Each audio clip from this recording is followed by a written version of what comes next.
9 देवियों की कथा।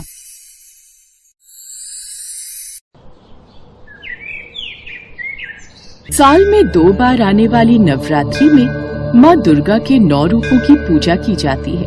माँ दुर्गा का पहला रूप शैलपुत्री था, जिन्हें माँ सती भी कहा जाता है।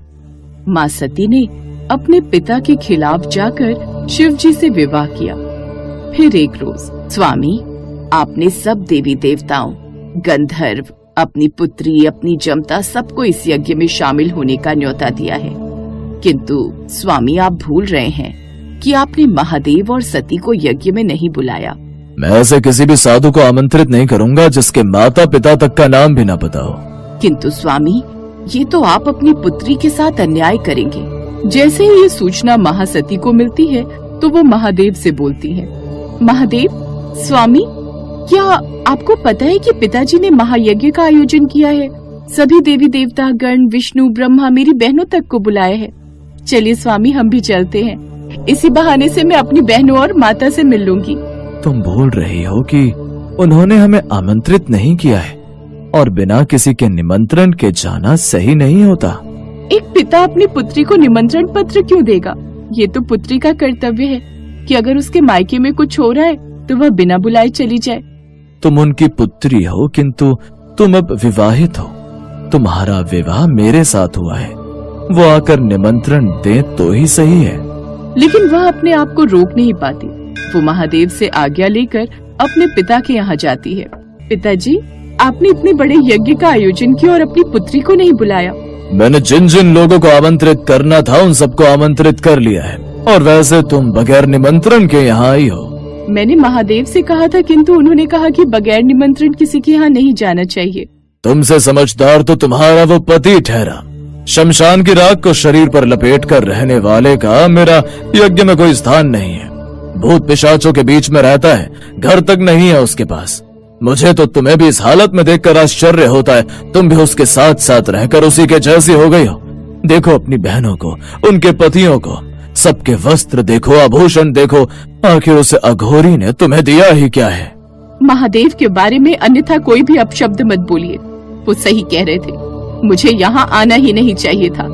जहाँ एक स्त्री के पति का अपमान होता हो, उस स्थान पर उसे रुकना ही नहीं चाहिए। तुम्हें मैंने वैसे भी निमंत्रण नहीं दिया था। तुम अभी इस समय इस यज्ञ से चली जाओ। अपना तथा महादेव का अपमान वो सह नहीं पाई और उन्होंने अपने पिता को दंड देने के लिए स्वयं को यज्ञ की अग्नि में स्वाहा कर दिया।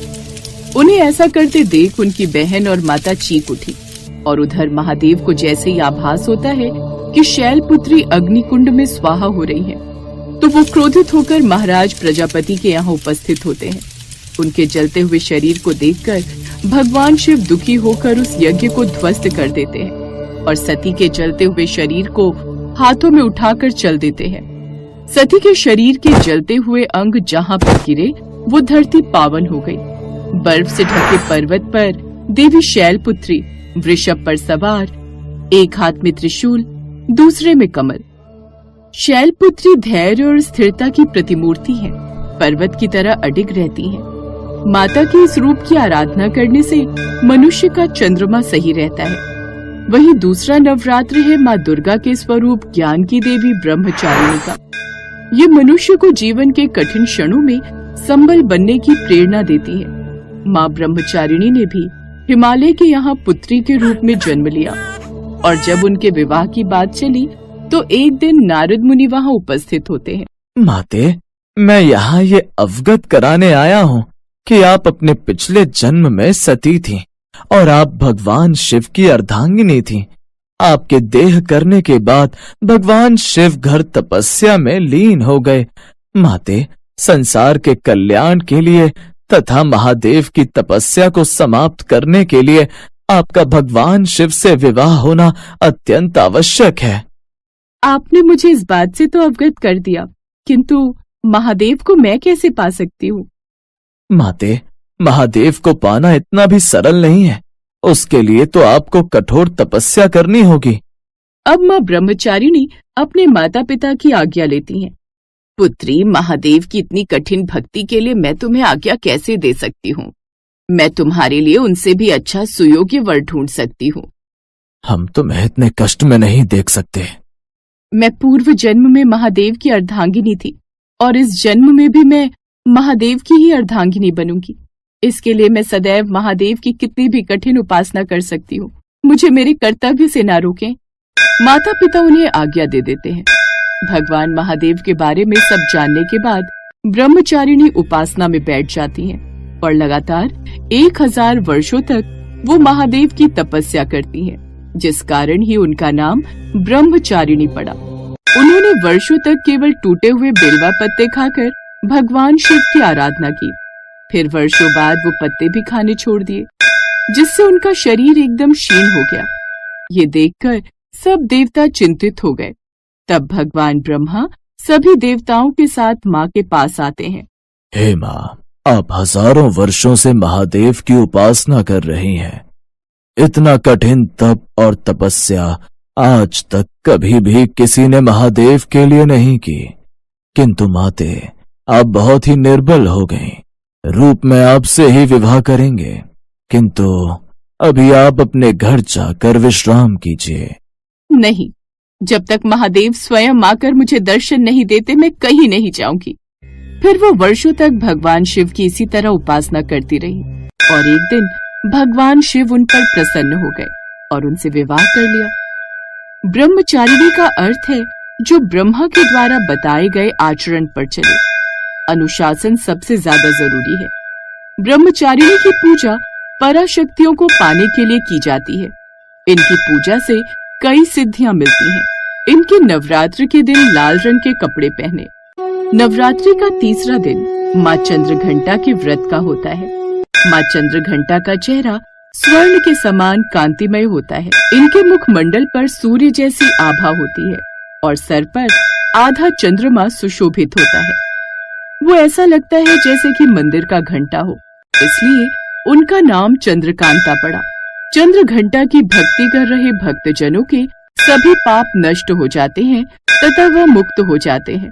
एक बार की बात है, असुरों का राजा महिषासुर और देवताओं के राजा इंद्रदेव में लगातार कई वर्षों तक युद्ध चलता रहा और अंत में महिषासुर इंद्रदेव को हराकर स्वर्ग पर अपना आधिपत्य कर लेता है। इंद्रदेव को अपना राज्य छोड़कर जाना पड़ा।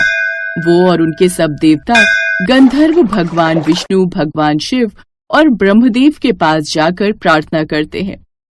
वर्षों से महिषासुर के साथ स्वर्ग की रक्षा करते करते अंत में महिषासुर से पराजित हो ही गए। उसने स्वर्ग को हथिया लिया। सब देवता परेशान हो गए। भगवान, हम देवता धरती पर विचरण करने के लिए विवश हो गए। नाथ, हमारी रक्षा करें।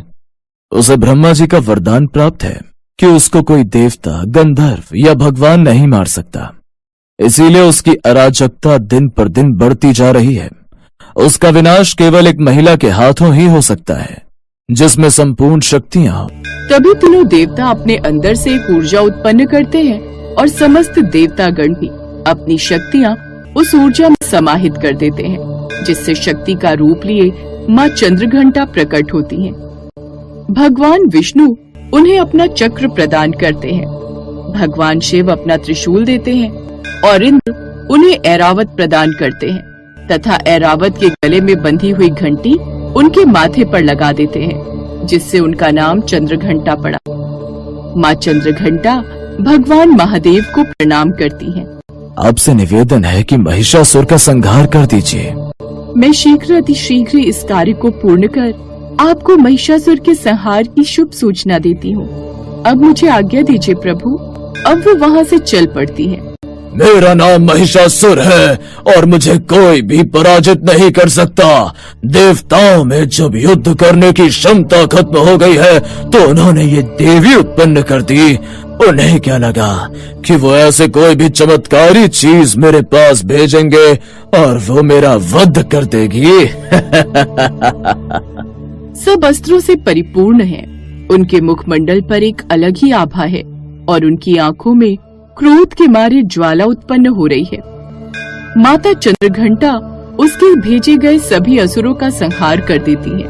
उसके बाद महिषासुर अपने असली अवतार यानी भैंसे के अवतार में आता है, लेकिन वो उसको पहचान लेती है और उसका भी वध कर देती है। माता का चौथा नवरात्र आता है, जिसमें सब लोग माँ कुष्मांडा की पूजा अर्चना करते हैं। इनके चेहरे पर सदैव एक मंद मुस्कान रहती है। इनकी उत्पत्ति उस समय पर हुई जब सृष्टि नहीं थी, चारों तरफ सिर्फ अंधकार ही अंधकार था। तब अचानक एक दिन एक रहस्यमयी हंसी की उत्पत्ति होती है, और जब पूरे संसार और सृष्टि में भगवान शिव ही विराजमान थे, वो जब ये हंसी सुनते हैं तो वो बोलते हैं, देवी, क्योंकि सृष्टि को पहले हंसी की ध्वनि आपसे मिली है, इसीलिए आप आदि देवी के नाम से जानी जाएंगी। आपकी उत्पत्ति का एक यह कार्य प्रकृति की संरचना करना भी है। आपकी उत्पत्ति से ही इस संसार में भिन्न भिन्न चीजों की उत्पत्ति होगी। आप ही के तेज से सबके अंदर तेज व्याप्त होगा। तुम भिन्न भिन्न प्रकार की शक्तियों से परिपूर्ण होगी। तुम्हें कुष्मांडा नाम से जाना जाएगा और तुम्हें पूजने वाले भक्तों को भय नहीं रहेगा। माँ कुष्मांडा ने पृथ्वी की संरचना की। हमारी पूरी पृथ्वी की उत्पत्ति एक ध्वनि से हुई, और वो ध्वनि सारे संसार में व्याप्त है। जो भक्तगण माँ कुष्मांडा की पूजा करते हैं, उनका सूर्य बलवान होता है। 5वीं नवरात्रि में जिस देवी की पूजा अर्चना करते हैं, उस देवी का नाम स्वर्ण अक्षरों में स्कंद माता है। संतान प्राप्ति के लिए इनकी उपासना करते हैं। उनकी भक्ति करने से मूर्ख इंसान भी ज्ञान प्राप्त कर लेता है। ये 4 भुज वाली देवी हैं। इनकी एक भुजा में एक नन्हा बालक विराजित है, जो कोई और नहीं, भगवान शिव के पुत्र कार्तिकेय हैं, जिन्हें स्कंद भी कहा जाता है। इसलिए इन माता का नाम स्कंद माता है। एक समय की बात है, इंद्र और कार्तिकेय में किसी बात को लेकर बहस हो जाती है और वो युद्ध तक पहुंच जाती है। इंद्र कार्तिकेय पर हमला करने वाले हैं, ये सुनकर माँ पार्वती क्रोधित हो जाती हैं। उसने मेरे पुत्र पर हमला करने की सोची। लगता है इंद्र को अपनी शक्तियों पर अभिमान हो चला है। भगवान शिव तो तपस्या में लीन है। अब मैं स्वयं जाकर इंद्र के घमंड को चूर करती हूँ। ये कहकर वो इंद्र के पास पहुँच जाती है। माता पार्वती का रौद्र रूप देखकर इंद्र भय से कांप जाता है और सभी देवताओं के साथ मिलकर माता पार्वती स्कंद माता के रूप में स्तुति करने लगती है। हे माता, हम भी आपके पुत्र हैं। जिस तरह आप अपने पुत्र कार्तिकेय की गलतियों और भूलों को क्षमा करती हैं, उसी प्रकार ही माता हम पर भी अपनी कृपा दृष्टि दिखाइए। हम क्षमा प्रार्थी, भूलवश हमसे ये भूल हो गई। तभी भगवान शिव भी वहाँ आ जाते हैं और उन्हें शांत करते हैं। तब से उनका नाम स्कंद माता पड़ा। नवरात्रि के छठे दिन माँ कात्यायनी की पूजा अर्चना की जाती है। जो भी इनकी पूजा करता है, इनका वाहन सिंह है। एक समय की बात है, मैं तुम्हारी भक्ति से बहुत प्रसन्न हूँ। माता, वर्षों से आपके इस रूप में आराधना कर रहा हूँ। मेरी कोई बहुत बड़ी इच्छा है, किंतु मैं चाहता हूँ कि आप जैसी शक्ति से संपूर्ण मृगभाषी तथा तेजस्वी बालिका मेरे यहाँ जन्म ले। मैं तुम्हें वचन देती हूँ कि मैं कन्या के रूप में तुम्हारे घर में जन्म लूंगी तथा संसार में वैज्ञानिक दृष्टि से होने वाले कार्यों को संपूर्ण करूंगी। वरदान पाकर महर्षि वहाँ से चले जाते हैं और कुछ समय पश्चात उनके यहाँ एक कन्या की उत्पत्ति होती है, जिसे वो प्यार से कात्यायनी बुलाते हैं कि उनकी पुत्री सृजन में बहुत से कार्य वैज्ञानिक तरीके से पूर्ण करती है। उस समय पर होने वाले नित्य प्रयोग माता कात्यायनी ने किया। 7वां नवरात्रि माँ कालरात्रि का होता है। जैसा उनका नाम है, वैसा ही उनका रूप है। खुले बालों में अमावस की रात से भी काली माँ कालरात्रि की छवि देखकर ही भूत प्रेत भाग जाते हैं। बहुत समय पहले की बात है, रक्तबीज जैसे राक्षसी दानवों ने पृथ्वी और स्वर्गलोक पर हाहाकार मचा दिया। तभी सभी देवतागण भगवान शिव के पास जाते हैं।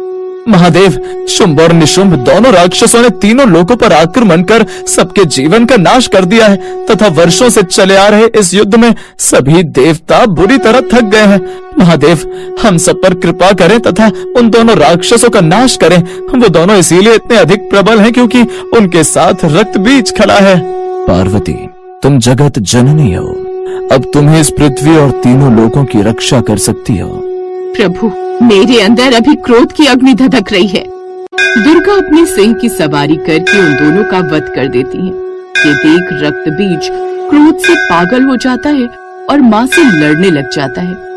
माँ दुर्गा अपने तीर से उसके शरीर के टुकड़े टुकड़े कर देती है, लेकिन जितनी रक्त की बूंदें उसकी धरती पर गिरती, उतने रक्त बीज और उत्पन्न हो जाते। तब माँ दुर्गा ने माँ काली का अवतार लिया और एक एक कर रक्त की हर बूंद पीने लगी, जिससे रक्त बीज का नाश हुआ। नवरात्रि में 8वें दिन माँ महागौरी की पूजा की जाती है। जैसा कि नाम से प्रकट है कि इनका रूप पूर्णतया गौर वर्ण है। इनकी उपमा शंकर चंद्र और कुंड के फूल से दी गई है। माँ गौरी की आयु 8 साल की मानी गई है। इनके सभी आभूषण और वस्त्र सफेद हैं, इसलिए इन्हें श्वेतांबर धारा कहा गया है। महागौरी की 4 भुजाएं हैं। उनकी कथा कुछ इस प्रकार है। एक दिन महादेव, माँ गौरी वर्षों से आपकी तपस्या में लीन है। महादेव, आप उन्हें दर्शन दीजिए। भूख प्यास सब भूलकर माँ गौरी ने आपकी कठिन तपस्या की है। देखिए तो उनका पूरा रंग काला पड़ गया है। जब वो आपकी तपस्या के लिए बैठी थी तो उनका वर्ण बिल्कुल श्वेत था। विष्णु, उनकी तपस्या से मैं अत्यंत प्रसन्न हूँ और उन्हें जल्द ही दर्शन भी प्रदान करूंगा ही। महादेव, आप तो जानते ही हैं, महागौरी और आपके मिलन से संसार में हो रहे अनेकों दुखों का नाश होगा, अन्यथा देर ना करें भगवान। भगवान शिव ने इनके शरीर को गंगा के पवित्र जल से धोकर कांतिमय बना दिया। उनका रूप फिर से श्वेत हो गया, इसलिए ये महागौरी कहलाई। इनकी पूजा से भक्तों के तमाम दुख धुल जाते हैं, पूर्व संचित पाप भी नष्ट हो जाते हैं। महागौरी का पूजन अर्चन, उपासना, आराधना कल्याणकारी है। इनकी कृपा से अलौकिक शक्तियाँ प्राप्त होती हैं। नवदुर्गा में आखिरी रूप माँ सिद्धिदात्री का है। जो भी इस माँ की पूजा करता है, उनके सारे कष्ट दूर हो जाते हैं। ये कमल पुष्प पर आसन होती हैं। इनकी सिद्धि को प्राप्त करने के बाद व्यक्ति कुछ भी प्राप्त कर सकता है। असंभव को संभव में बदल देने की क्षमता प्रदान करती है।